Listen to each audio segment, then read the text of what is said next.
Tyranitar enters the fray, ladies and gentlemen. We're going to be spectating Cranberry 6 right here. The camera will be on this Tyranitar player most of the time, maybe not every single last second. My name is Dr. Kendo. I am the father of the Unite casting scene, and we are going to get this started right here. This purple squad going to be a 5-stack. Running Cranberry, our Tyranitar, currently Larvitar, obviously, in the central area right now. This is a good idea generally. I mean, out of this stack, right? Like, out of this 5-stack, we're looking okay to have Cranberry run there in the central. The only thing is right now, so they're a Pupitar at this moment. You really do want to evolve past that. It just is probably going to feel like, I would assume, at least for a lot of these Tyranitar players, it would probably feel like a pretty long path up toward evolution. So anyway, we're going to start off with these first Combi and Vespiquen. That combo served up on a silver platter right here. Snorlax, that's our friend Scrub Boy right there on the purple squad. Scrub Boy 21, excuse me. Gonna be taking a nap because he might actually be punished for that. Yes, that will actually result in the KO against Snorlax now. And this is where Cranberry may be in a lot of trouble. You know, you are backed up by Tibby, a pretty amazing Lucario player that we've actually seen on the channel before. But yes, that will result, obviously, in the fainting of Cranberry 6. Our good old Pupitar, it's like I said, you know, this is where it gets a little rough. Maybe when your passive gets activated, you'll have a little bit more defense. Maybe that's when you kind of like make a small push for aggression, and then you gotta back off. So really, this is what we needed from our Tyranitar player, is to just be in the central area, be wherever you can to get some of these wild Pokemon. Maybe this team can get the Dread. We will know in just about 20 seconds, but right here, another Combi and Vespiquen obviously got to be served up. And so currently this orange squad, they are leading 77. It's to a score of 11 on the purple. That's not really going to be a whole lot as we advance further, but it just in the beginning stages of the match, that would actually look a little bit more impactful if it stayed that way, because obviously we are going to see a score of 22 coming at you. And so we do not have all hands on deck, though, for this purple squad when it comes to that Dreadnought fight. And so finally we're going to see maybe an initiation. No, that's that Egg Bomb grenade right there.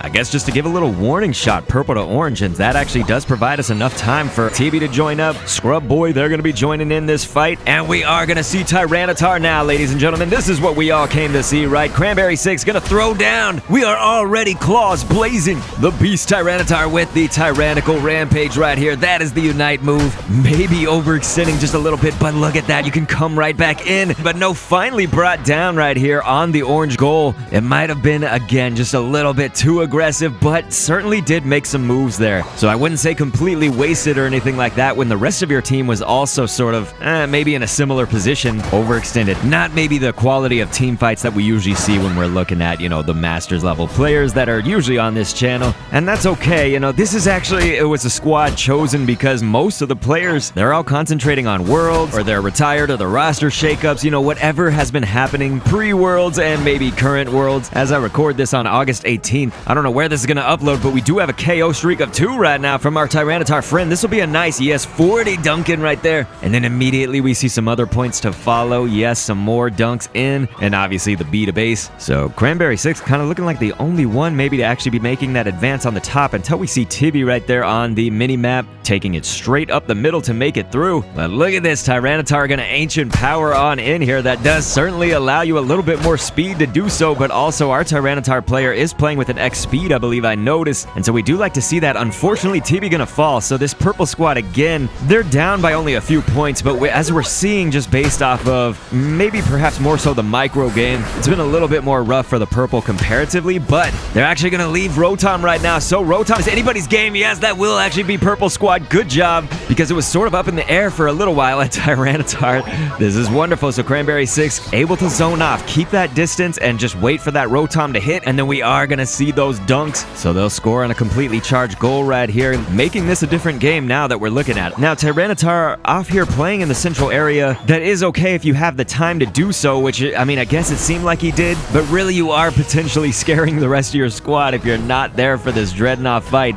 But here we go, ladies and gentlemen. This is where it's all going to take place. Who is going to get this second Dreadnought? First, we got to make that team fight before you indulge on a nice dinner of a filet Dreadnought. Yes, I coined that with many other things.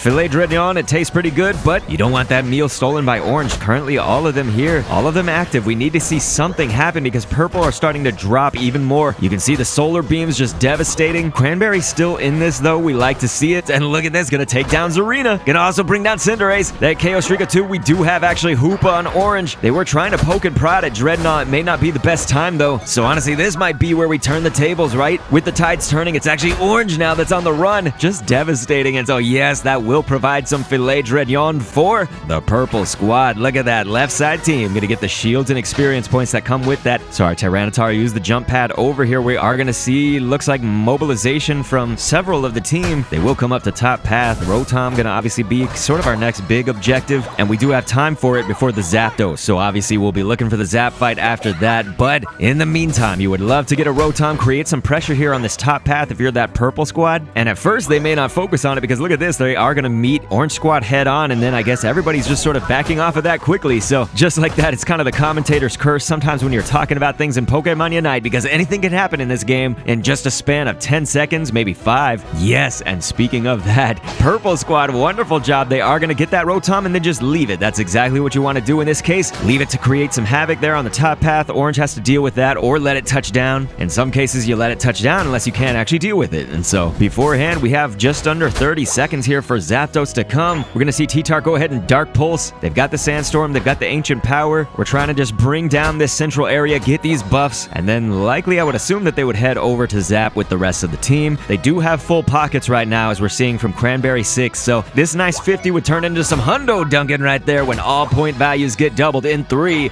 2, and 1. My friends, Zapdos has appeared. This final stretch can change things because these two teams are absolutely within striking distance. Snorlax obviously going to be heavy slamming over to that other patch of grass, but notice everybody on orange, they're all in this other patch down here, bottom right, and Snorlax Scrub Boy is going to find out, and it's going to be kind of devastating because Snorlax is caught off guard, luckily able to convey that to his team. They quickly, I mean, Tyranitar just rampaging in. This is amazing. Good job, purple squad. You did see the rings unbound right there. That's Hoopa's Unite move. Could bring anybody else that was not there, but I think everybody really was all hands on deck, like we like to say on this channel. It looks like B. Quinny, this Zarina player for orange. You would think they were trying to escape, and yeah, actually gonna back to base. So Tyranitar could have absolutely messed up their lunch. With a minute 20 left, is purple squad gonna go for it? They actually do seem to be waiting out in the grass, which does seem to be the right move because orange is trying to make most of a push here, but not with everybody. You know, you notice Cinderace is not there, but also Snorlax not there. There's the tyrannical rampage. Here we go. Cranberry 6 on a roll. That's what we like to see, ladies and gentlemen. Purple squad now bringing down 3 of orange, some of them with those Unite moves in hand, but it looks like most of these players, they did deploy at least at some point, and so that leaves us currently the macro too. If you look at the map, it was favoring purple just overall with goals taken, but obviously if orange was to get this, they would actually have less of a distance to run for it, but no, that is completely going to be purple Zap. And so Tyranitar just disgusting right here. Cranberry 6, it is time for the Hundo Dunkin', you guys. Unite runs on Hundo Dunkin', and we are going to see it. You get a Hundo Dunkin', and then you get a Hundo Dunkin', right? Yep, there we go. We did see a score of 66 as well, so that is pretty much all going to solidify purple's victory right here. I do not think that orange could actually make it. You would need to see some full pockets on orange right now, and also they would need to have the upper hand. There currently is not an upper hand, right? So like we say, purple looking solid right here. 15 seconds left. I think they are going to be your winners. Tyranitar obviously can be a beast in the right hands. This was a little bit early for everybody to be playing Tyranitar. It was recorded the day before. That's August 17th, and the commentary on August 18th. We know, of course, if you have that distance, if you have that range, as Mobile World would say, kiting, but